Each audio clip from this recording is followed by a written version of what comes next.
దేవుని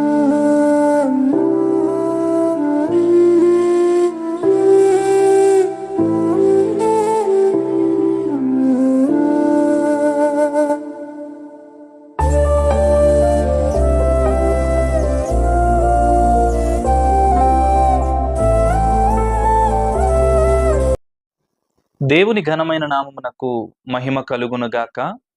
మన ప్రభువును రక్షకుడునునైన యేసుక్రీస్తు ప్రభుల వారి అతి శ్రేష్టమైన దివ్యమైన నామములో దేవుని ప్రియబిడ్డలైన మీ అందరికీ హృదయపూర్వక శుభాభివందనాలు తెలియచేస్తూ ఉన్నాను. సర్వాధికారి అయిన దేవాతి దేవుడు తన ఉచితమైన కృపా బాహుల్యత చొప్పున మరొక పర్యాయము ఈ విధంగా దేవుని మాటలు మీతో పంచుకోవడానికి దేవుడిచ్చినటువంటి ఈ యొక్క కృపను బట్టి ఎంతగానో స్తుతిస్తూ ఉన్నాను. మంచిది, మీ స్థానిక సంఘాలలో ఈ విధంగా సోషల్ మీడియా ద్వారా అనేక మంది గొప్ప దైవజనుల యొక్క సువార్తలు వింటూ, వాక్యాలు వింటూ బలపడుతూ ఉన్నారని, దినదినము ప్రార్థనలోను వాక్యములోను ఫలిస్తూ ఉన్నారని, దేవుని యొక్క రాకడకు ఎత్తబడే వారిగా సిద్ధపడుతున్నారని ఓ సేవకునిగా విశ్వసిస్తూ ఉన్నాను. మీ అందరి కొరకు, మన యొక్క క్రైస్తవ సమాజం కొరకు ప్రార్థించవలసిన బాధ్యత ప్రతి ఒక్కరిది. మేము ప్రార్థిస్తూ ఉన్నాం. మీరు కూడా పరిచర్యల కొరకు, ఈ క్రైస్తవ్యం అంతా మరింతగా బలపడుట కొరకు, వాక్యములో స్థిరపడుట కొరకు ప్రార్థించండి. ఈ రోజున మనం ధ్యానం చేయబోతున్నటువంటి అంశభాగం ఏమిటి అంటే, దేవుడు అన్యాయస్తుడా. ఈ రోజున మనం ధ్యానం చేయబోతున్న అంశభాగం దేవుడు అన్యాయస్తుడా, లేక అందరి హృదయాల్లో, చాలా మంది హృదయాల్లో ఈ మాట ఉంటుంది, దేవుడు నాకు అన్యాయం చేశాడు అన్న మాట చాలాసార్లు వింటూ ఉన్నాం.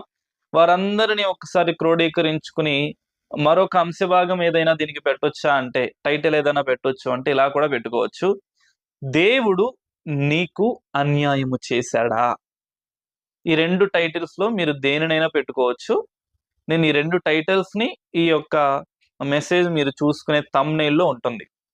ఒకటి, దేవుడు అన్యాయస్తుడా, లేదా దేవుడు నీకు అన్యాయము చేశాడా. ఈ యొక్క అంశభాగాన్ని మనం ఈరోజు ధ్యానం చేయబోతూ ఉన్నాం. సర్వసాధారణంగా చాలా మంది వ్యక్తులు, అది క్రైస్తవులు అనగా దేవుని నమ్ముకున్నాము అని చెప్తున్న వారి నోట నుంచి, అనేక మంది నోట నుంచి నేను ఈ మాట విన్నాను, దేవుడు మాకు అన్యాయం చేశాడు, దేవుడు మాకు చాలా బాధనిచ్చాడు, దేవుడు నాకే ఎందుకు ఇలా చేస్తూ ఉన్నాడు, నాకే ఎందుకు ఇలా జరుగుతూ ఉంది అని చాలా మంది మాట్లాడుతున్నారు ఈ మధ్య కాలంలో. మా స్థానిక సంఘానికి వచ్చేవారైనా, మీరు వెళ్తున్న వారైనా, ఏ ఒక్క సంఘములోనైనా సరే ఇలాంటి వారు లేకపోలేదు, ఉన్నారు కూడా. అయితే మరి దేవుడు అన్యాయస్తుడా, నీకు అన్యాయం చేశాడా ఏంటి అనేది మనం ధ్యానం చేయబోయే ముందుగా, ప్రస్తుత సమాజంలో క్రైస్తవ్యం యొక్క ఆలోచన ఎలా ఉంది, దేవుణ్ణి గురించి ఎలా మాట్లాడుతున్నదో మనం ధ్యానం చేద్దాం. చాలా మంది కూడా ప్రార్థిస్తున్నారు, పాటలు పాడుతున్నారు, ఆరాధికులుగా ఉన్నారు, క్రైస్తవులం అని చెప్పుకుంటూ ఉన్నారు, బాప్తిజం తీసుకున్నాం, రక్షణ అనుభవంలో ఉన్నాము అంటూ ఉన్నారు. కానీ ఏదైనా సమస్య వచ్చినప్పుడు, ఆ సమస్య తరువాత సాధారణంగా మనుషులతోనో, సేవకులతోనో, ఇతర వ్యక్తులతోనో మాట్లాడుతున్నప్పుడు, సంభాషిస్తున్నప్పుడు వారి నోట నుంచి వచ్చే మాట ఏంటో తెలుసా? దేవుడు నాకు అన్యాయం చేశాడు. దేవుడు నాకు, ఎందుకు ఈ మాట మాట్లాడుతున్నారంటే, ఈ మాట మాట్లాడడానికి గల కారణం, దీని వెనక కొన్ని వీళ్ళు అనుకున్నవి జరగలేనందువలన. ఈ వ్యక్తులు కొన్ని అనుకుంటారు, వీరి ఊహలు కొన్ని ఉంటాయి. దేవుని పైన ఆధారపడతారా అంటే పడరు, ప్రార్థిస్తారా అంటే లేదు, సరి అయినటువంటి క్రమం కలిగి జీవిస్తారు అంటే ఉండదు. వీరు చేసిన తప్పిదాల వలనే, వీరు చేస్తున్న ప్రయత్నాల్లో లోపాలు ఉండడం వలన వస్తున్నటువంటి నష్టాలు కూడా దేవునిపైనే వేసేసి, దేవుడు నాకు అన్యాయం చేసేశాడు అంటున్న వారు చాలా మంది. నీవు అనుకున్న మాత్రాన సరిపోదు, నీ ఒక్కరివే నీ జీవితంలో జరిగిన దానిని బట్టి దేవుడు అన్యాయస్తుడు అంటే అది కుదిరిపోదు. లేఖనం ఆధారం చేసుకుని మాట్లాడగలిగితే, లేఖనం సెలవిస్తున్నది ఆయన అన్యాయస్తుడు కాదు అని. నీవెందుకంటూ ఉన్నవి, ఈ వాక్యం వింటున్న వారు చాలా సార్లు మీ మదిలో మీరు ఆలోచించుకుని ఉంటారు, అన్యాయస్తుడు, దేవుడు నాకు అన్యాయం చేస్తాడు, నేను కోరుకున్నట్లుగా నా జీవితం లేదు. ఒక మాట చెప్తా, మీరు కోరుకున్నట్లుగా జీవితం ఉండాలి అంటే అది జీవితం కాదు. దేవుని చిత్తానుసారంగా మీ జీవితం ఉండాలి, మన జీవితాలు ఉండాలి. మీ ఒక్కటే కాదు, మనందరి జీవితాలు. ఎందుకు అన్యాయస్తుడు అంటున్నారు? ఈ లోకం చాలా మంది క్రైస్తవులు ఎందుకంటున్నారంటే, తమ కుటుంబాల్లో వారు ప్రేమిస్తున్న వారు కాలం చేయడం వలన, అనగా మరణించడం వలన, రెండోది కోరుకున్న ఉద్యోగం రాకపోయినప్పుడు, మూడవది వాళ్ళు అనుకున్న రీతిగా ఫలించలేకపోయినప్పుడు, ఈ రకాలుగా చూసుకుంటే మరణించినప్పుడో, కోరుకుంటున్నప్పుడో, ఉద్యోగాలప్పుడో, ఆస్తులప్పుడో, ఆర్థికంగానో వీరు కోరుకుంటున్నది ఏదైతే, ప్రేమిస్తున్నది ఏదైతే వీరికి సరిగా దక్కడం లేదో, దానిలో నష్టం వస్తుందో, అప్పుడు దేవుని పైన ఒక నింద వేసేసి ఏమంటున్నారో తెలుసా? అన్యాయం చేసేసాడు.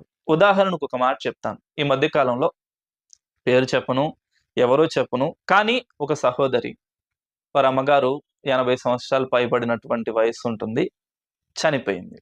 అప్పటి వరకు దేవుని సన్నిధికి చక్కగా వచ్చేవారు.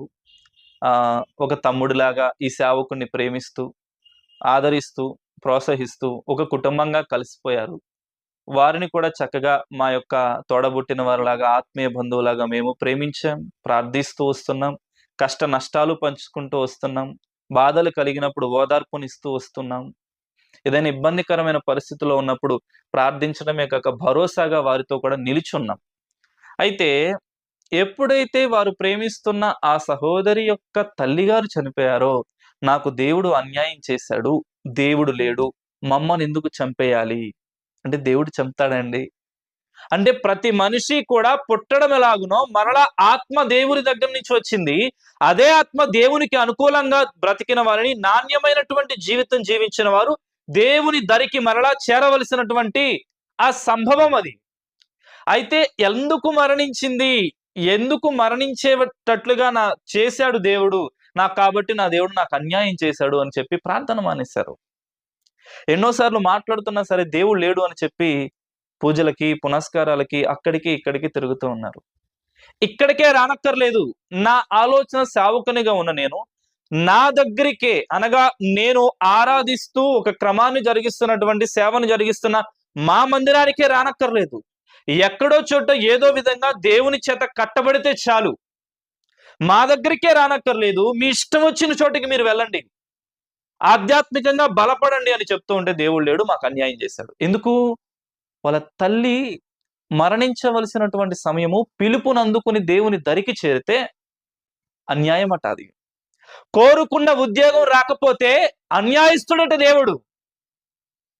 సరిగా ఆస్తులు లేకపోతే అన్యాయస్తుడట దేవుడు. అనారోగ్య పరిస్థితులు ఎదురొస్తుంటే ఆ దేవుడట అన్యాయస్తుడట. మనము చేస్తున్న ప్రయత్నాల్లో లోపం, మనము ఆలోచిస్తున్న ఆలోచనలలో లోపం, ఉద్యోగం రావట్లేదంటే దేవుడు కారణమా? నీ ప్రయత్నంలో లోపం. అనారోగ్యం నీకు వస్తుందంటే దేవుడే నీకు అనారోగ్యాన్ని ఇస్తున్నాడు కొన్నిసార్లు? కాదు. నీవు పాటిస్తున్నటువంటి జీవన విధానం క్రమముగా లేనందువలన, ఆహార యొక్క నీ నియంత్రణ శక్తి సరిగా లేనందువలన, మన చేతులారా మనమే నష్టాన్ని కొని తెచ్చుకుని దేవుణ్ణి దూషిస్తూ ఉన్నాం, దేవుణ్ణి గాయపరుస్తూ ఉన్నాం, దేవుణ్ణి దుఃఖపెడుతూ ఉన్నాం. ఆలోచన వింటున్న ప్రతి బిడ్డ ఆలోచించండి. దేవుడు అన్యాయస్తుడా? అన్యాయస్తుడా? లేఖనం ఏం సెలవిస్తుందో చూద్దాం రండి. యోబు గ్రంథము 34వ అధ్యాయము 10వ వచనము గల వాక్యమును చదువుకుందాం. పరిశుద్ధ గ్రంథం నుంచి యోబు గ్రంథము 34వ అధ్యాయము 10వ వచనము గల వాక్యమును చదువుకుందాం. విజ్ఞానము గల మనుష్యులారా, నా మాట ఆలకించుడి. దేవుడు అన్యాయము చేయుట అసంభవము. లేఖనం సెలవిస్తుంది యోబు గ్రంథంలో, విజ్ఞానము గల మనుష్యులారా, నా మాట ఆలకించుడి. దేవుడు అన్యాయము చేయుట అసంభవం. అసంభవం. అన్యాయపు క్రియలు చేయుట అసలు అది జరగదు. మన దేవుడు న్యాయవంతుడు, యథార్థవంతుడు, నీతి సూర్యుడు ఆయన. అలాంటి దేవుణ్ణి పట్టుకుని మన జీవితాల్లో మనకే మన చేతులారా చేసుకుంటున్నటువంటి నష్టాలకు దేవుని పైన నిందను వేసి, నా దేవుడు నాకు అన్యాయం చేశాడు అంటున్నారు. వాస్తవానికి అన్యాయకరమైనది ఎప్పుడు చెప్పండి. ఇప్పుడు ఎవరైనా సరే కొట్లాడుకుంటూ ఏదైనా ఇబ్బందికరమైన పరిస్థితులు ఉంది, అక్కడ జరుగుతుంది రోడ్డు పైన ఎక్కడో, వారిద్దరూ గొడవ పడుతున్న వారు వారు హింసించుకుంటున్నారు, దూషించుకుంటున్నారు, అంతా అయిపోయింది. పక్కన నిలవబడి చూసిన నిన్ను కూడా రేపటి రోజున కేసు పెట్టినప్పుడు వారితో పాటు నిన్ను కూడా తీసుకెళ్లి జైల్లో వేశారనుకోండి, వారి యొక్క గొడవలో నీ యొక్క ప్రోద్బలం కూడా ఉంది, నీ హస్తం కూడా ఉంది అన్నారనుకోండి, అప్పుడు ఏమవుతుంది? అది అన్యాయంగా నిన్ను హింసిస్తున్నట్లు, అన్యాయంగా నిన్ను బాధ పెడుతున్నట్లు. అసలు నీ ప్రమేయం లేకుండా నిన్ను తీసుకువెళ్ళి ఎప్పుడైతే బాధ పెడతారో అది అన్యాయం. మనము చేస్తున్నటువంటి క్రియల వలన, మనము చేస్తున్నటువంటి వ్యతిరేక క్రియల వలన, మనము చేస్తున్నటువంటి మనలోపాల వలన దేవుడి దగ్గర నుంచి మనకు అన్యాయకరమైన క్రియలు జరుగుతున్నాయి అంటే ఎలాగది? మన చేతులారా మనం చేసుకుంటున్న నష్టాన్ని దేవుని పైన నింద వేయడం ఎంతవరకు సబబది? ఈ వాక్యం వింటున్నటువంటి దేవుని ప్రియ సంగమా, మన దేవుడట అన్యాయము చేయుట అసంభవం. ఆయన జీవితంలో ఎప్పుడు కూడా అన్యాయకరమైన క్రియ జరగడం అనేది అసంభవం. సృష్టి అయినా సరే ముగించబడుతుంది, సృష్టి అయినా సరే మొత్తం కూడా నాశనం అయిపోతుందేమో, కానీ ఆ దేవుని యొక్క నీతి క్రియలు మాత్రం ఎప్పటికీ నిలబడే ఉంటాయి, ఎప్పటికీ నిలబడే ఉంటాయి. మరొక వాక్యాన్ని, మూల వాక్యాన్ని చూద్దాం పరిశుద్ధ గ్రంథంలో నుంచి దేవుని గురించి ఏం చెప్తుందో.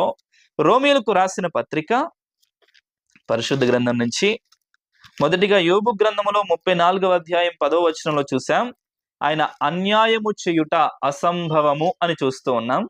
అదే విధంగా మరొక లేఖనాన్ని చూద్దాం. రోమీయులకు రాసిన పత్రిక 9వ అధ్యాయము 14వ వచనము గల వాక్యం చదువుకుందాం. నేను చదువుతున్నాను, జాగ్రత్తగా వినండి. కాబట్టి ఏమందుము? దేవుని యందు అన్యాయము కలదా, దేవుని యందు అన్యాయము కలదా, అట్లా అనరాదు.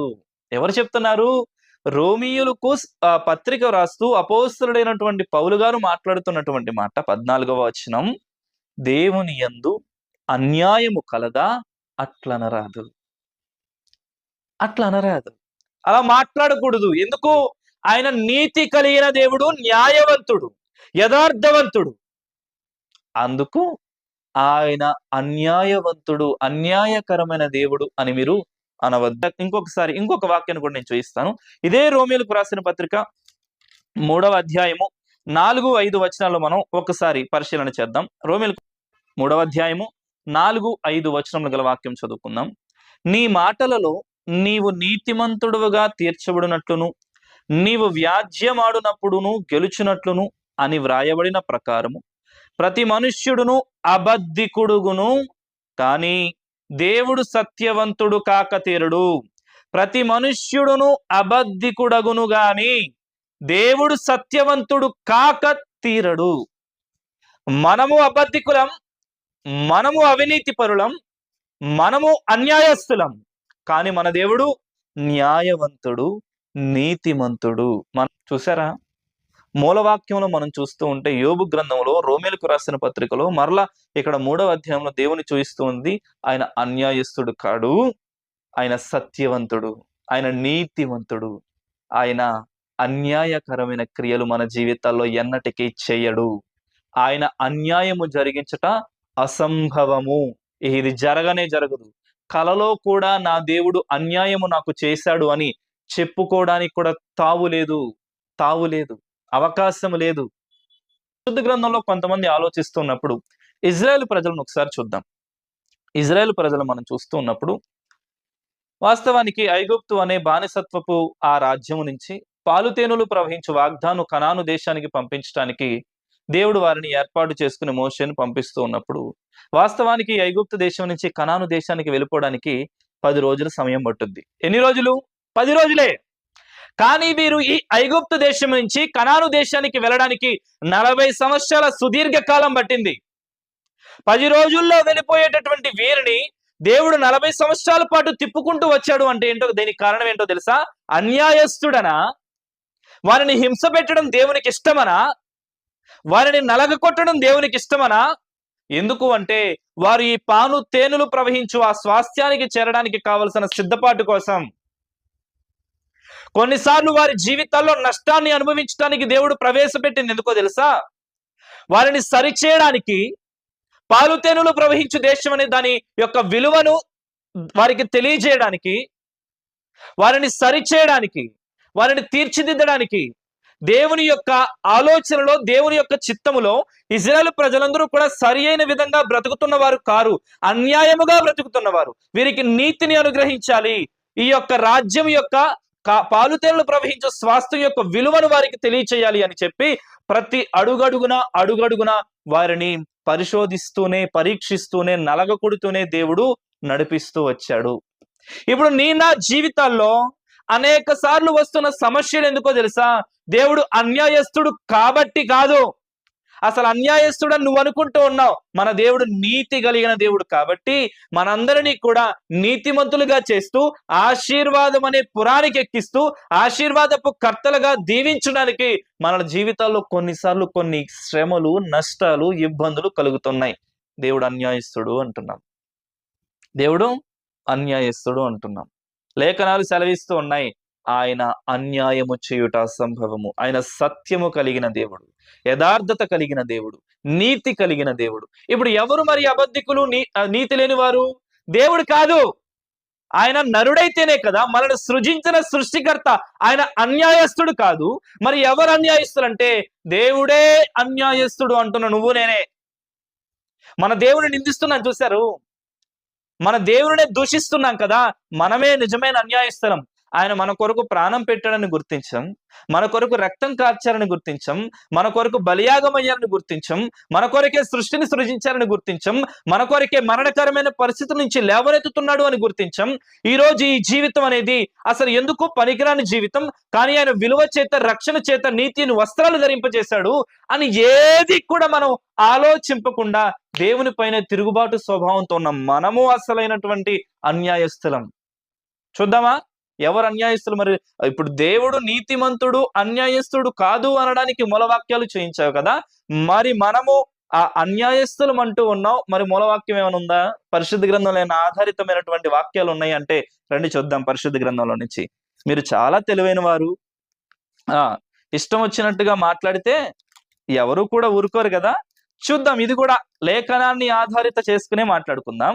యెహెజ్కేలు గ్రంథము 18వ అధ్యాయము, పరిశుద్ధ గ్రంథం నుంచి యెహెజ్కేలు గ్రంథము 18వ అధ్యాయము 8వ వచనము గల వాక్యమును చదువుకుందాం. 18వ అధ్యాయము 8వ వచనము గల వాక్యమును చదువుకుందాం. వడ్డీకి అప్పియకయు, లాభము చేపట్టకయు, అన్యాయము చేయకయు, నిష్పక్షపాతముగా న్యాయము తీర్చి, యథార్థపరుడై నా కట్టడలను గైకొనుచు నా విధులను అనుసరించుచుండిన ఎడల వాడే నిర్దోషియగును, వాడే నిర్దోషియగును. ఇక్కడ ఏం చెప్తున్నారంటే యెహెజ్కేలు గ్రంథము 18వ అధ్యాయం 8వ వచనంలో వడ్డీకి అప్పివ్వకూడదు, లాభాన్ని అతిగా ఆశించకూడదు, ఈ లాభాన్ని ఆశించి చాలా మందిని మోసం చేయకూడదు, అన్యాయకరమైనటువంటి క్రియలు జరిగించకూడదు, నిష్పక్షపాతముగా అంటే పక్షపాతము లేకోకుండా, పక్షవాతం కాదండి, చేతికొచ్చే పక్షవాతం కాదు, ఇది పక్షపాతము.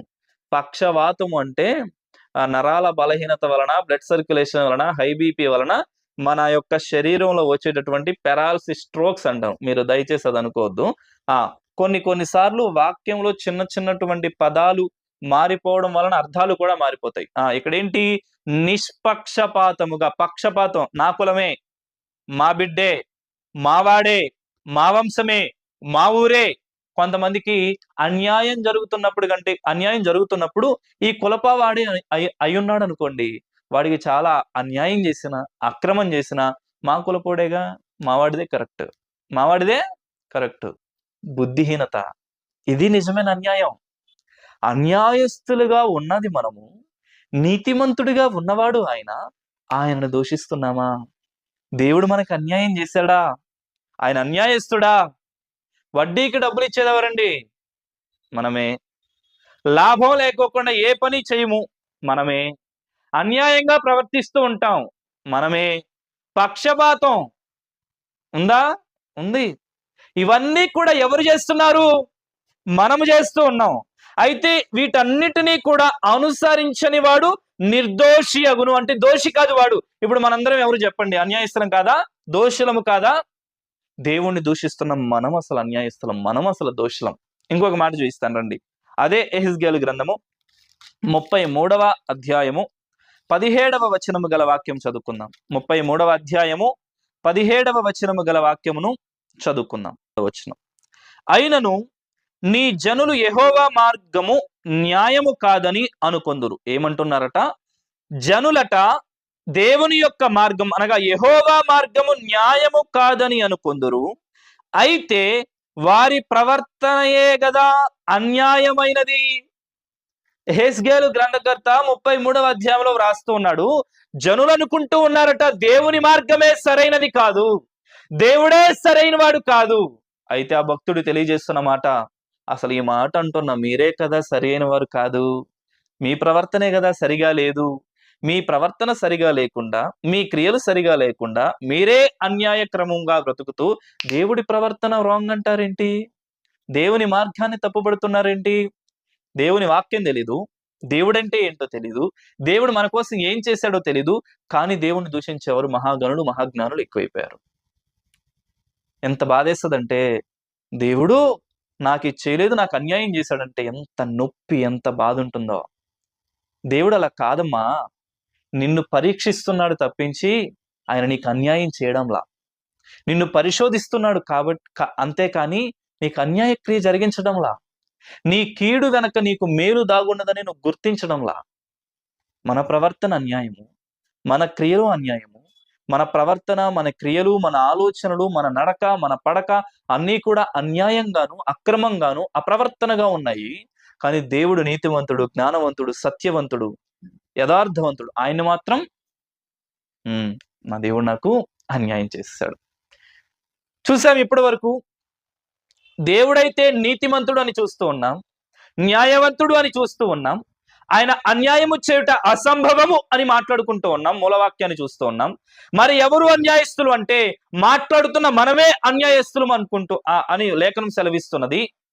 అయితే పరిశుద్ధ గ్రంథంలో కొన్ని నష్టాలు, కష్టాలు, బాధలు, ఇబ్బందులు అనేక మంది జీవితాల్లో దేవుడు అలా పంపించినప్పుడు వారు ఎప్పుడు కూడా బాధపడక నా దేవుడు నన్ను పరిశోధిస్తున్నాడని చెప్పి ఆ పరిశోధనకు కూడా విధేయత కలిగి ఎవరైతే జీవించారో వారు ఆశీర్వాదపు కర్తలుగా మార్చబడ్డారు, దీవించబడ్డారు, ఆశీర్వదించబడ్డారు, మేలులు పొందుకున్నారు, ఆయన కృపను అనుభవిస్తూ ఉన్నారు, ఆయన దీవెనను వారు నిండుగా మెండుగా పొందుకుంటూ ఉన్నారు. వీరు ఎక్కడ దూషించలా కొంతమంది భక్తులు మనం చూద్దాం. పరిశుద్ధ గ్రంథంలో నుంచి రండి, మొట్టమొదటిగా చూద్దాము. పరిశుద్ధ గ్రంథంలో నుంచి ఆదికాండము 22వ అధ్యాయము 1 నుంచి 2 వచనాలు గల వాక్యం చదువుకుందాం. పరిశుద్ధ గ్రంథం నుంచి ఆదికాండము 22వ అధ్యాయము 1 నుంచి 2 వచనాలు చదువుకుందాం, జాగ్రత్తగా విందాం. ఆ సంగతులు జరిగిన తరువాత దేవుడు అబ్రహామును పరిశోధించెను. ఏం చేశాడట? పరిశోధించెను. నేను ఆల్రెడీ ముందుగానే చెప్పాను, మనలను నీతిమంతులుగాను సత్యవంతులుగాను ఉన్నతమైనటువంటి స్థితిలోనికి దేవుడు తీసుకువెళ్ళడానికి, ఆశీర్వదించడానికి, మన జీవితంలో చేస్తున్న పొరపాట్లను సరిచేయడానికి పరిశోధిస్తూ, నలగగొడుతూ, శిక్షిస్తూ మనల్ని సరిచేయాలన్నదే దేవుని యొక్క ఆశ. కానీ దేవుడు అన్యాయస్తుడు కాదు. అబ్రహాము జీవితంలో కూడా జరుగుతున్నది ఇదే. ఆ సంగతులు జరిగిన తరువాత దేవుడు అబ్రహామును పరిశోధించెను. ఎట్లనగా ఆయన అబ్రహామా అని పిలవగా అతడు చిత్తము ప్రభువా అనెను. అప్పుడు ఆయన, నీకు ఒక్కడై ఉన్న నీ కుమారుని అనగా నువ్వు ప్రేమించు ఇస్సాకును తీసుకొని మోరియా దేశమునకు వెళ్ళి అక్కడ నేను నీతో చెప్పబోవు పర్వతములలో ఒక దాని మీద దహన బలిగా అతనిని అర్పించమని చెప్పాను. అబ్రహాము గారికి ఏకైక సంతానమైనటువంటి ఇస్సాకును గురించి చెప్తూ, నీకు ఇచ్చినటువంటి సంతానం ఏదైతే ఉందో, ఒక్కడయ్యున్న నీ కుమారుణ్ణి అనగా నీవు ప్రేమించు ఇస్సాకును తీసుకువెళ్ళి మోరియా దేశమునకు వెళ్ళి నేను చూయించుబోవు పర్వతానికి వెళ్ళి నువ్వు బలి ఇవ్వాలి అంటున్నాడు. దేవుడు అన్యాయస్తుడా? మీరు బాగా గమనిస్తే ఊరు అను కల్దీయుల పట్టణములో, కల్దీయుల దేశములో ఊరు అను పట్టణంలో అబ్రహామును దేవుడు పిలిచాడు. ఆశీర్వదిస్తా, నిన్ను విస్తరింపజేస్తా, నీ యొక్క సంతానాన్ని ఇసుక రేణువుల వలె, నక్షత్రముల వలె విస్తరింపజేస్తాను, నిన్ను పంపిస్తాను అని చెప్పి వాగ్దానం చేశాడు, పిలుచుకున్నాడు. ఆ మాటకు విధేయుడై అబ్రహాం వచ్చారు. ఎందుకు? మొట్టమొదటిగా చెప్పిన మాట ఆశీర్వదిస్తాను అన్నాడు. నిన్ను విస్తరింప చేస్తాను అన్నాడు దేవుడు. ఆ మాటకు విని విధేయత చూపొచ్చాడు. తర్వాత ఆదికాండం 18వ అధ్యాయంలో మరొకసారి ప్రత్యక్షమై అబ్రహాముతో మాట్లాడుతూ ఉంటే, నీకు నేను గర్భఫలాన్ని, నీకు ఒక చక్కటి బిడ్డను అనుగ్రహించబోతున్నాను అన్నాడు. ఇప్పుడు బాగా ఆశీర్వదిస్తాడు అన్నప్పుడు విధేయత చూపాడు, ఓకే. ఆ తర్వాత 18వ అధ్యాయంలో ఒక కుమారుణ్ణి అనుగ్రహిస్తున్నాను అన్నప్పుడు విధేయత చూపాడు, ఓకే.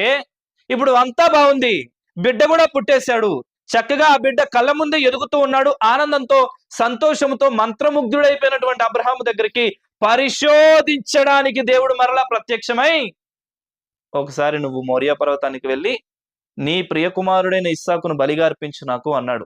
ఎందుకు? ఇట్లాగైపోదండి అన్ని సెకండ్ లో అన్ని ఆశీర్వాదాలు వచ్చాయి. ఒక ఉద్యోగం రావాలి అంటేనే దానికంటే ముందుగా ఎన్ని సంవత్సరాలు కష్టపడతాం. దేవుడు నిజంగానే ఇసుక రేణువుల వలె విస్తరింప చేయడానికి, పాలుతేనెలు ప్రవహించు దేశానికి, ఆ స్వాస్థ్యానికి వాగ్దానము చేసిన భూమికి నడిపించడానికి అనుక్షణంలో అరక్షణంలో అయిపోవన్నీ పరిశోధిస్తాడు దేవుడు, కఠినపరుస్తాడు దేవుడు, మనందరినీ పరీక్ష పెడతాడు దేవుడు. ఈ పరీక్షలోను పరిశోధనలోను ఎవరైతే నెగ్గుతారో, నిలబడగలుగుతారో, విశ్వాసం చేయిస్తూ దేవుని క్రిందనే విధేయత కలిగి బ్రతుకుతారో వారికి తర్వాత ఉంటదండి అత్యధికమైన ఫలము. ఈ ఫలం పొందుకునే లోపుగా మన యొక్క ఓపిక నశించిపోతుంది. మన ఓపిక నశించిపోయి ఏమంటామంటే నష్టాలు వస్తున్నప్పుడు, అన్యాయస్తుడు దేవుడు, నాకేం చేశాడు దేవుడు? అబ్రహాం అన్నాడా, చిత్తము ప్రభువా, తీసుకువెళ్ళిపోయాడు. భార్యకి చెప్పలా. జరిగిన గొప్ప కార్యం ఏంటో తెలుసా? దేవుడు అప్పుడు వాగ్దానం చేసినప్పుడు ఒకే విధేయత, 18వ అధ్యాయంలో బిడ్డను అనుగ్రహిస్తాను అని చెప్పినప్పుడు ఒకే విధేయత, బిడ్డను అనుగ్రహించిన తరువాత కూడా ఆ బిడ్డనే బలిగా అర్పించమన్నప్పుడు కూడా దేవుని మాటకు విధేయత చూపుతూనే ఉన్నాడు అబ్రహాం. ఇది పరీక్షించబడుతున్నప్పుడు, కఠిన పూర్వకమైనటువంటి పరిస్థితి ఎదురవునప్పుడు కూడా దేవుని పైన నమ్మకాన్ని కోల్పోలా, దేవుణ్ణి దూషించలా, దేవుణ్ణి వ్యతిరేకించలా, దేవుడా నాకు వద్దు అని పారిపోలేదు. నీవు ఏది చెప్తే అదే చేస్తాను అన్నాడు. మన బ్రతుకులు ఎలా ఉన్నాయి? దేవుడు దీవించడానికి పరీక్ష పెడుతున్నప్పుడు అన్యాయస్తుడు అంటున్నావు. ఇంకెక్కడి దీవెనలు, ఇంకెక్కడి ఆశీర్వాదాలు? అయితే కఠినపరమైనటువంటి పరిస్థితుల్లో కూడా దేవుడు తోడుగా ఉంటూ ఉన్నాడు మనకి. ఎలాంటి పరిస్థితుల్లో మనం అలా ప్రవేశిస్తూ ఉన్నప్పటికీ కూడా, ఈ మార్గం అంతా కూడా ముల్లబాటు అవుతున్నప్పటికీ కూడా, మరణకరమైన పరిస్థితి అయినప్పటికీ కూడా, ఆ పరిస్థితుల్లో కూడా దేవుడు నీకు తోడుగానే ఉంటున్నాడు. ఉదాహరణకి ఇదే అబ్రహాం చూస్తే, ఇటు నుంచి గాడిదతోనూ 2 పనివారితోనూ తమ కుమారుడైన ఇస్సాకును వెంటబెట్టుకుని బలికి వెళుతూ ఉంటే, ఈ బలి కాదు, ఈ అబ్రహాము నా మాటికి విధేయత చూపాడని మరొక దిక్కు నుంచి బలిగా ఒక గొర్రెని దేవుడు సిద్ధపరిచాడు. ఇక్కడ నుంచి అబ్రహాము యొక్క ఆలోచన ఏంటి? ఈ బిడ్డ బలిగా ఉంటున్నాడు, కానీ దేవుడు అబ్రహాము మాట తప్పలేదు, అదే విధేయతతో ఉన్నాడు, నన్ను ఎక్కడ కూడా దూషించలేదు, నేను చెప్పిన మాటని తూచా తప్పక చేస్తున్నానని ఈ దిక్కు నుంచి ఇస్సాకు బలిగా వెళుతుంటే, మరొక దిక్కు నుంచి దేవుడు బలిని ఆల్రెడీ సిద్ధం చేసి పెట్టేశాడు. నువ్వు ఈ యొక్క మార్గం నుంచి కష్టపడుతూ ఉంటే, మరొక మార్గం నుంచి దేవుడు నిన్ను ఆశీర్వదించడానికి మార్గాలము సరళము చేసి పెట్టాడు. అది గుర్తు తెచ్చుకోవట్లేదు, ఆ విశ్వాసంతో బ్రతకడం లేదు. ఎక్కడైనా అన్నాడా? పరిశోధన. దేవుడు శోధించడండి ఎక్కడ కూడా. దేవుడు శోధనకు గురి చేయడప్పుడు కూడా, ఇక్కడ కూడా అబ్రహాముకి జరిగింది అన్యాయమేమో అనుకోవచ్చు, కాదు, అది కేవలం పరిశోధన మాత్రమే. దేవుడు నిన్నైనా నన్నైనా ఎవరినైనా సరే ఆయన శోధనకు గురి చేయడు. శోధనకు గురి చేసేది ఎవరో తెలుసా? దుష్టాత్ముడే. మీరు బాగా గమనిస్తే ఇక్కడ శోధన అనే మాట మనం జ్ఞాపకం చేసుకుంటూ ఉన్నాం. ఇక్కడ శోధన అనేది మన దేవుడు మనకి కలుగు చేయడు, కానీ పరిశోధిస్తాడు మన దేవుడు, పరిశీలిస్తాడు మన దేవుడు, పర్యవేక్షిస్తాడు మన దేవుడు, పరీక్షిస్తాడు మన దేవుడు. మన దేవుడు శోధించడు. శోధించేది ఎవరు? మత్తయి వ్రాసిన సువార్త 4వ అధ్యాయం 1వ వచనంలో చూస్తే, యేసు క్రీస్తు ప్రభుల వారు ఆత్మ చేత శోధించబడిన శోధకుని చేత శోధించబడ్డారు. శోధకుడు ఎవరికా? దుష్టుడు. మన దేవుడు శోధించేవాడు కాదు, పరిశోధిస్తున్నవాడు. శ్లోకములోను ఇబ్బందికరమైన పరిస్థితుల్లో ఉన్న వారికి నా దేవుడు ఆశీర్వదించేవాడు, లేవనెత్తేవాడు, వారి జీవితాల్లో అద్భుతమైన కార్యాలు జరిగించేవాడు నా దేవుడు.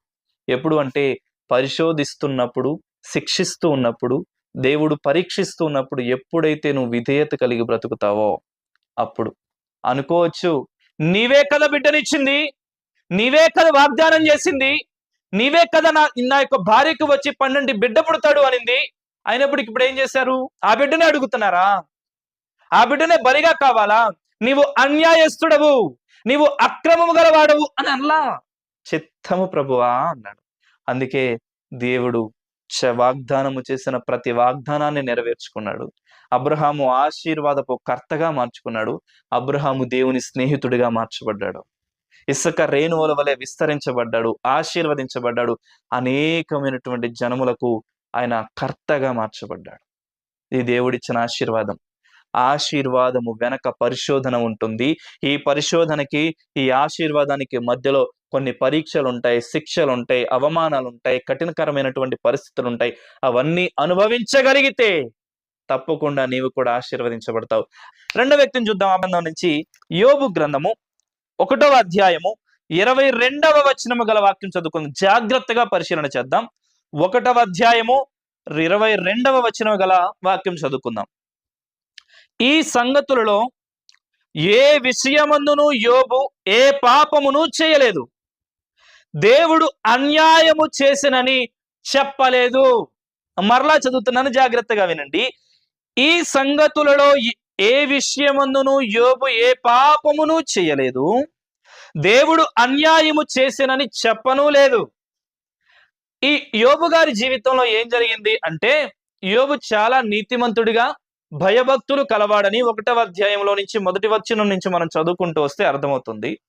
ఈ సాతాను ఏం చేశాడంటే, దేవదూతలతో దేవుని నివాసమైనటువంటి పరలోక రాజ్యానికి దేవదూతలతో కూడా కలిసి వెళ్ళిపోయి, అక్కడ వాస్తవానికి సాతానికి ఉందా అవకాశం లేదు, నెట్టివేయబడ్డాడు, కొట్టివేయబడ్డాడు.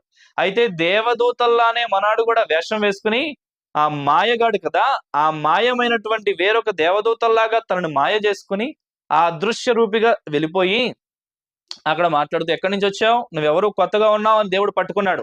దేవుడేమన్నా అజ్ఞాన పట్టేసుకుని మాట్లాడుతూ, ఎక్కడి నుంచి వచ్చావంటే భూమి మీద అటు ఇటు తిరుగుతూ ఉన్నాను అన్నాడు. సరే, భయభక్తులు కలిగిన నీతిమంతుడైనటువంటి యోబుని చూసావు కదా, ఎంత చక్కగా భక్తి చేస్తున్నాడో, నాపైన ఎంత విశ్వాసం కలిగి ఉన్నాడు అంటే, అది బానే ఉందిలే, అన్ని ఇచ్చావు కదా, అన్ని బాగున్నాయి కదా, అందుకే నేను ప్రేమిస్తున్నాడు. ఒకసారి తన ఆస్తిని, తన పిల్లలను అన్నిటినీ ప్రక్కన పెట్టి చూడు, నేను దూషించకపోతే అప్పుడు నన్ను అడుగు అని చెప్పి ఒక సవాల్ వేసుకున్నారు. అయితే దేవుడు దానికి కూడా, నా బిడ్డ ఎక్కడ కూడా మాట తప్పేవాడు కాదు, ఈ ప్రేమని, ఈ యొక్క భక్తిని నా పైన చిరకాలము కురిపించే మహాభక్తుడు అని చెప్పి దేవుడు విశ్వసించాడు. అయితే అతనికి ఆస్తంతా పోయింది, పనివారంతా పోయారు, ఉన్నటువంటి సమస్తము ఎగిరిపోయింది. 7 మంది కుమారులు, 3 కుమార్తెలు, మొత్తం అందరూ కూడా తుడిచిపెట్టుకుని పోయారు. పిల్లలందరూ చనిపోయారు, కడుపున పుట్టిన పిల్లలందరూ చనిపోయారు, గాడిదలు, గొర్రెలు, మొత్తం ఆస్తంతా కోల్పోయాడు. ఇదంతా కోల్పోవడానికి యోబు గారు ఏదైనా పాపం చేశారా అంటే చేయలేదు. అయితే ఈ 22వ వచనంలో చేస్తూ ఉన్నాడు, ఈ విధంగా జరగడం అనేది నా దేవుడి అన్యాయమైనటువంటి క్రియల వలన కాదు, నా దేవుడు ఎక్కడా కూడా నాకు అన్యాయం చేయలేదు.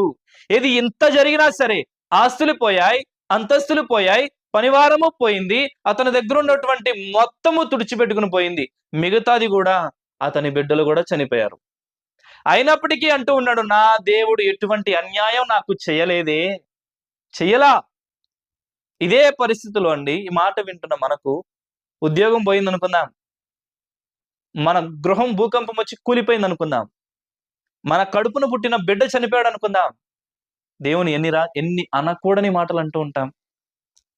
అసలు శరీరంలో తలనొప్పి వస్తూనే దేవా నీవు ఉన్నావా అనే వాళ్ళు ఉన్నారు, మోకాల నొప్పులు వస్తే భరించలేకుండా దేవుని తిట్టేవారు ఉన్నారు. ఈ విధంగా యోబు లాంటి జీవితంలో సంభవించినవి మనకు కూడా సంభవిస్తే అసలు దేవుడు లేడు అని దేవుని తిట్టేసే వాళ్ళు, దుమ్ము వేసేవాళ్ళు చాలా మంది. కానీ యోబు అంటూ ఉన్నాడు, నీవు అన్యాయస్తుడివి కాదు తండ్రి, నా దేవుడు నాకు అన్యాయము చేయలేదు. ఈ మాట చదువుతాను చూస్తారా, దేవుడు అన్యాయము చేశానని ఎక్కడా చెప్పలేదు యోబు గారు. భార్య వచ్చింది, దేవుని దూషించొచ్చు కదా అని, పరిస్థితులన్నీ తలక్రిందులుగా మార్చబడ్డాయి, దేవుని దూషించొచ్చు కదా అని. కానీ నా దేవుడు అన్యాయం చేశాడని యోబు గారు ఎక్కడ కూడా చెప్పనే లేదు. ఆ తర్వాత ఈ విధంగా పరిశోధిస్తూ ఉన్నప్పుడు, ఈ విధమైనటువంటి భయంకరమైన పరిస్థితిలో ఉన్నప్పుడు, తర్వాత అన్నింటికీ ఓర్పుతో అణిగిమణిగి భక్తి చేస్తూ ఎక్కడా కూడా విశ్వాసాన్ని కోల్పోకోకుండా నిరీక్షణ కలిగి ఉన్నాడు. ఈ దీవించబడడానికి మధ్యలో ఎంతో నలగకొట్టబడ్డాడు, కష్టపెట్టబడ్డాడు, పరీక్షించబడ్డాడు, పరిశోధించబడ్డాడు. తర్వాత దేవుడు రెండంతల ఆశీర్వాదాన్ని ఇచ్చాడు దేవుడు యోబుకి. మూడవదిగా ఒక వ్యక్తిని నేను చూయించి నా మాటలు నేను ముగిస్తాను. కొరింథీయులకు రాసిన 12వ అధ్యాయము 9వ వచనం నుంచి మొత్తం కిందకి చదువుకుంటూ వస్తే, అపోస్తలుడైనటువంటి పౌలు యొక్క శరీరంలో ఒక ముళ్ళుందట. ఆ ముళ్ళు కొరకై ముమ్మారు ప్రార్థిస్తూ ఉన్నాడట. ఆ ప్రార్థిస్తున్నప్పుడు దేవుడు అంటూ ఉన్నాడు, అందుకు నా కృప నీకు చాలును అంటూ ఉన్నాడు. ఆ చాలును అన్న తర్వాత మరి ఒక మాట మాట్లాడుతూ, నీవు ఎప్పుడు బలహీనుడవో అప్పుడే బలవంతుడు అంటూ ఉన్నాడు. నీవెప్పుడు బలహీనుడవో అప్పుడే బలవంతుడు. మన వాడేం చేస్తున్నాడు? అపోస్తలుడైన పౌలు ముమ్మారు ప్రార్థించారు, నా యొక్క శరీరంలో నాకు బలహీనత ఉంది, అది నాకు ముళ్ళుగా ఉన్నది, అది నన్ను గుచ్చుతూ ఉన్నది, శ్రమ పెడుతూ ఉన్నది, బాధ పెడుతూ ఉన్నది, కష్టపెడుతూ ఉన్నది. దాని కొరకే ప్రార్థన చేస్తే దేవుడు జవాబిచ్చింది ఏంటంటే, అందుకు నా కృప నీకు చాలు, ఇప్పటి వరకు నీవు పొందుకున్న కృప ఇంకా చాలు, ఇంకా అడగవద్దు అని డైరెక్ట్ గా చెప్పేస్తున్నాడు దేవుడు. ఆ మాటకి బాధపడలేదు, నువ్వు అన్యాయం చేయలేదు అని మాట అనలేదు. అపోస్తలుడైన పౌలు దమస్కు మార్గాన దేవునితో పట్టబడి దేవుని దర్శనాన్ని పొందుకున్న తర్వాత క్రీస్తు కోసం మరణించడానికైనా సరే సిద్ధపడ్డాడు. క్రీస్తు కొరకు తను ఉన్నటువంటి ఆ ఏదైతే విలువగా ఎంచబడుతుందో రోమా పౌరసత్వమైన ఏదైనా సరే బెన్యామీనుడని ఇదంతా ప్రక్కన పెట్టేసి ఇదంతటిని పెంటతో సమానంగా ఎంచుకున్నాడు. అయితే దేవుని కొరకే బ్రతుకుతున్నాడు. కొట్టించుకున్నాడు, కొరడాలు దెబ్బలు పడ్డాయి, అనేక సార్లు సముద్ర మార్గంలో వెళుతున్నప్పుడు ఓడలు పగిలిపోయాయి. ఎంతో భయంకరమైన పరిస్థితులు, చంపడానికి కూడా ఎదురు తిరుగుతూ ఉన్నారు. ఇదే యూదా ప్రజలందరూ కూడా అపోస్తలుడైన పౌలుని చంపడానికి కత్తి కట్టెను అని ఉంటుంది లేఖన భాగంలో. కత్తి కట్టెను అంటే ఎవరో వారు పూజించేటటువంటి విగ్రహారాధనకు సంబంధించినటువంటి వారు వారి దేవత దగ్గరికి వెళ్ళి అపోస్తలుడైన పౌలుని చంపేస్తామని కట్టు కట్టడం. ఇహ వారందరూ కూడా అపోస్తలుడైన పౌలు చనిపోయే వరకు పెళ్ళాము, భార్యలు, అసలు ఇదేమీ ఉండదు, అపోస్తలుడైన పౌలు చంపడమే. ఇలాంటి భయంకరమైన పరిస్థితిలో కూడా ఏం మాట్లాడకుండా అలానే మౌనంగా ఉన్నాడు. నాకు అన్యాయం చేసావే, నీకోసం ఎంత సువార్తను ప్రకటించా, ఎన్నిసార్లు చెరసాల్లో వేయబడ్డాను, ఎంతమంది శిష్యులను తయారు చేశాను, ఎంతమంది సువార్థికులను తయారు చేశాను, ఎంతమంది జీవితాలను మార్చాను, ఎంతమందికి ఎంతో లేని వాక్యాన్ని, నిన్ను గూర్చినటువంటి అవగాహనను ఎంతో మందికి ఇచ్చాను తండ్రి, నేను ఘనముగా బ్రతికాను, నీ పరిచర్య చేశాను, ఎంతో నలగకొట్టబడ్డాను, నాకు చేసింది ఇదా, నువ్వు ఈ స్వస్థతనివ్వలేవా? నా శరీరంలో ఒక బాధ ఉంది, ఆ బాధను తీలేవా? ఒక జబ్బు ఉంది, ఆ జబ్బును తీలేవా అంటుండే దేవుడు అందుకు నా కృప నీకు చాలును అన్నప్పుడు మౌనంగానే ఉన్నాడు. ఎందుకట ఆ ముళ్ళు? హెచ్చింపబడకుండా నాలో నా దేవుడు ఆ ముళ్ళు ఉంచెను అంటూ ఉన్నాడు. ఇంకొక వాక్యం చదువుకుందారండి. ఇదే అపోస్తలుడైన పౌలు గురించి అపోస్తలుల కార్యములు 25వ అధ్యాయము 10వ వచనము గల వాక్యంను చదువుకుందాం. 25వ అధ్యాయము 10వ వచనం. అందుకు పౌలు, కైసరు న్యాయపీఠము ఎదుట నిలవబడి ఉన్నాను, నేను విమర్శింపబడవలసిన స్థలం ఇదే, యూదులకు నేను అన్యాయమేమీ చేయలేదని తమరికి బాగుగా తెలియను. అపోస్తలుడైన పౌలు అంటున్నాడు, నేను అన్యాయకరమైన క్రియ ఏమీ జరగలేదు, న్యాయముగానే బ్రతికాను. ఈ విషయం యూదులకు కూడా తెలుసు. న్యాయమైన క్రియలు జరిగించినటువంటి అపోస్తలుడైన పౌలును చంపుదామని యూదా ప్రజలంతా కూడా సిద్ధమైపోయారు. ఇలాగా దేవుని కొరకు పనిచేయడం కొరకే కదా వీరు అతను చంపడానికి సిద్ధమైంది. దేవుని సువార్తను ప్రకటించడం వలనే కదా, దేవుని పని చేయడం వలనే కదా ఇలాగ పనిచేస్తూ న్యాయమైన క్రియలు చేస్తున్నటువంటి అపోస్తలుడైన పౌలును అన్యాయకరముగా చంపడానికి ఎదురొస్తూ ఉన్నా, పరుగులు తీస్తూ ఉన్నా, దేవుడు అన్యాయం చేస్తున్నాడని, నా శరీరంలో ముళ్ళును తొలగించలేదని ఎక్కడా కూడా మాట్లాడడం లేదు. కానీ పరిచర్య చేసింది లేదు, దేవుని కొరకు కష్టపడింది లేదు, దేవుని కొరకు నలగకొట్టబడినది లేదు, దేవుని కొరకు ఒక సంఘాన్ని స్థాపించింది లేదు, దేవుని కొరకు పనిచేస్తున్న సేవకునికి ప్రోద్బలంగా ఉన్నది లేదు. అయితే నీ జీవితంలో నీవు చేసిన తప్పిదాల వలన, నీవు కొని తెచ్చుకున్న నష్టాల వలన ఎందుకు దేవుడు అన్యాయస్తుడంటూ ఉన్నావు? ఇది భయంకరమైనది, ఇది శాపగ్రస్తమైనది, దేవుణ్ణి దూషించడం అనేది చాలా దుర్మార్గమైనది. నీ ద్వారా నీ యొక్క స్వహస్తముల చేత నీవు చేసుకున్నటువంటి క్రియల వలన నీవు అనుభవిస్తున్న పాపాన్ని బట్టి, నిందను బట్టి, అవమానాన్ని బట్టి దేవుడు నీకు అన్యాయం చేశాడు అనడం ఎంతో దుర్మార్గకరమైనది. ఇది సేవకుల నోటి నుంచి కూడా వస్తున్నాయండి ఇవి. విశ్వాసులంటే ఓకే, నా దేవుడు నాకు అన్యాయం చేశాడండి అని సేవకులు కూడా లేకపోలేదు. ఒక్క మాట, మన దేవుడు అన్యాయస్తుడా? ఆయన అన్యాయము చేయుట అసంభవము. ఆయన నీతిమంతుడు, సత్యవంతుడు, యథార్థవంతుడు అని చెప్పి లేఖనం సెలవిస్తున్నది. ఆయన ఏ రోజు కూడా అన్యాయమైన క్రియలు జరిగించడు. అన్యాయము చేస్తున్న వారిని సహితము ప్రేమించి అక్కరకు చేర్చుకుని నీతిమంతులుగా మార్చడానికి సిద్ధముగా ఉన్నాడు. మనందరము పాపముతో పుట్టిన వారము, నీతిని కుమ్మరించడానికి దేవుడు ఎదురు చూస్తున్నాడు, కానీ అన్యాయకరమైనటువంటి త్రోవలోనికి నడిపించడానికి దేవుడు ఎప్పుడు కూడా జరిగించట్లేదు. అయితే ఎవరు అన్యాయస్తులు అంటే మనం అన్యాయస్తులం. అన్యాయకరమైన ప్రవర్తన గలవారము మనము. వడ్డీలకు ఇచ్చి, వ్యాపారాలకు ఇచ్చి, కుల వివక్షతలు చూపించి, పక్షపాతము చేయించి బ్రతుకుతున్నది మనము, అన్యాయకరముగా బ్రతుకుతున్నది మనము. ఇప్పుడు ఎవరు అన్యాయస్తుడంటే మనమే అన్యాయస్తులం. చూసాం, దేవుడు నీతి కలిగిన దేవుడు, న్యాయమైన వాడు, అన్యాయము చేయుట అసంభవం. మనమే అన్యాయస్థలం, మనమే దోషకులం, మనమే దుష్టులం, మనమే అన్యాయస్థలం అని లేఖనం సెలవిస్తున్నది. ఇలా అన్యాయకరమైనటువంటి క్రియలు జరుగుతున్నాయి అని ఎప్పుడు అనుకుంటున్నామంటే మన జీవితంలో మనకు కష్టం వచ్చినప్పుడు. అబ్రహాము జీవితంలో కష్టం వచ్చింది, దేవుడు అన్యాయం చేశాడు అనలేదు. యోబు జీవితంలో కష్టం వచ్చింది, నాకు అన్యాయం చేశాడు అని చెప్పి ఎక్కడ అనలేదు. అపోస్తులుడు పౌలు జీవితంలో కష్టం వచ్చింది, నా దేవుడు నాకు అన్యాయం చేశాడని ఎక్కడ అనలేదు.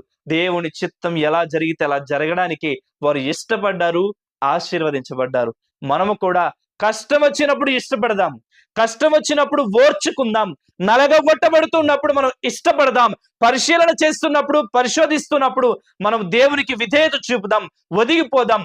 దేవుని ఎదుట సాగిల పడుతూ, దేవా నన్ను ఆశీర్వదించండి, లేవనెత్తండి అని చెప్పి మొరపెడదాం. దేవుని దోషించొద్దు, దేవుని ప్రేమిద్దాం, అబ్రహాములా దీవించబడదాం, యోబుల రెట్టింపు ఆశీర్వాదాన్ని పొందుకుందాం. అపోస్తలుడైన పౌలా కష్టపడి దేవుని పని చేసి దేవుని యొక్క పరిచర్యలో ముందుకు సాగుతూ బలా నమ్మకమైన మంచి దాసుడు అనిపించుకున్నాం. ఈ వాక్యం వింటున్న ప్రతి బిడ్డను నా దేవుడు ఆశీర్వదించునుగాక. ఇక నుంచి దేవుడు కష్టపెడుతున్నప్పుడు ఇష్టపడి దేవునికి విధేయత చూపి ఆశీర్వదించబడుదురుగాక, దీవించబడుదురుగాక, లేవనెత్తబడుదురుగాక. ఇక నుంచి మీ జీవితాల్లో దేవుడు అనేక నూతనమైన మార్పులను కలుగ చేయునుగాక. చిన్న ప్రార్థన చేసుకున్నా, అందరూ తలలు వంచినట్లయితే. మహాగణుడవైన దేవా, ప్రేమ నమ్మకము కలిగిన మా తండ్రి, మీ ఘనమైన, దివ్యమైన, అతి శ్రేష్టమైన నామమును బట్టి వేలాది స్తుతి స్తోత్రములు చెల్లిస్తూ ఉన్నాం. ఈ రోజున దేవుడు అన్యాయస్తుడా, నా దేవుడు నాకు అన్యాయం చేశాడు అని మేము ఈరోజు ఆ అంశము ద్వారా అధ్యయనం చేయడానికి, నీ మాటలు ధ్యానించడానికి కృపను అనుగ్రహించిన దేవా స్తోత్రాలు. మీరు అన్యాయస్తుడు కాదు, అన్యాయము చేయట అసంభవము అని, మీరు నీతి కలిగిన దేవుడవు అని, యథార్థవంతుడవు, సత్యవంతుడవు అని మీ లేఖనాలు సెలవిస్తూని అని మేము మాట్లాడుకున్నాం. అదేవిధంగా అన్యాయస్తులు ఎవరు అంటే మిమ్మల్ని దూషిస్తున్న మేమే అని మాట్లాడారు. కష్టం వచ్చినప్పుడు అబ్రహాము అన్యాయము చేశాడు అని చెప్పి మీ వైపున వ్యతిరేకపడలేదు. యోబు జీవితంలో కష్టం వచ్చినప్పుడు నా దేవుడు నాకు అన్యాయము చేశాడు అని అనలేదు. మూడవదిగా అపోస్తలుడైన పౌలు జీవితంలో కూడా కష్టం వచ్చినప్పుడు నా దేవుడు నన్ను పరీక్షించాడు, నన్ను నలగకొడుతూ ఉన్నాడు, హెచ్చింపబడుకోకుండా నాలో ఒక ముళ్ళును పెట్టాడు, ఇది నాకు శుభప్రదమైనదే, నేను ఎప్పుడు బలహీనుడనో అప్పుడునే బలవంతుడను అని చెప్పి మాట్లాడుతున్నారు. వీరందరి జీవితాల్లో కష్టం వచ్చినప్పుడు ఇష్టపడుతూ ఆ కష్టాన్ని అధిగమిస్తూ మీ ఆశీర్వాదాన్ని పొందుకున్నారు. మేము కూడా మా జీవితాల్లో ఎదురవుతున్న ప్రతి సమస్యను, ప్రతి పరిశోధనను, ప్రతి పరీక్షను, ప్రతి కష్టాన్ని కూడా ప్రేమతో, ఇష్టముతో, మీ యందు విధేయతతో ఆ యొక్క కష్టంలో కూడా మేము ఫలితాన్ని పొందుకోవడానికి, నలగకొట్టబడడానికి, లేవనెత్తబడడానికి సహాయము చేయండి. మమ్మల్ని మీరు దీవించడానికి ఇష్టపడుతున్నారు. ఆ దీవించే ఈ కొంత సమయంలో కొంత కఠినకరమైనటువంటి పరిస్థితులు కూడా ఎదురైనప్పుడు వాటిని తట్టుకునే శక్తిని ప్రతి బిడ్డకు మీరు దయచేయమనండి. ఇప్పటి వరకు ఎవరైతే అన్యాయస్తుడని, అక్రమము కలిగిన దేవుడని, నాకేమీ చేయలేదని తెలియక దూషణలాడుతూ ఎవరైతే ఉన్నారో వారిని దయతో క్షమించండి. వారిని మీరే లేవనెత్తి ఫలింప చేయమని ప్రార్థిస్తూ ఉన్నాం. ఈ విత్తబడినటువంటి వాక్యము సారవంతమైన నేలను పడిన విత్తనము వలె 30దంతులుగా, 60దంతులుగా, 100అంతులుగా మీరే ఫలింపచేసి మహిమా, ఘనత, ప్రభావములు పొందుకోమని మాకు రక్షకుడును ప్రాణ విమోచకుడైన యేసుక్రీస్తు ప్రభుల వారి అతి శ్రేష్టమైన నామములో ప్రార్థించి అడిగి పొందుకొని ఉన్నాము తండ్రి. ఆమేన్. అందరికీ వందనాలు.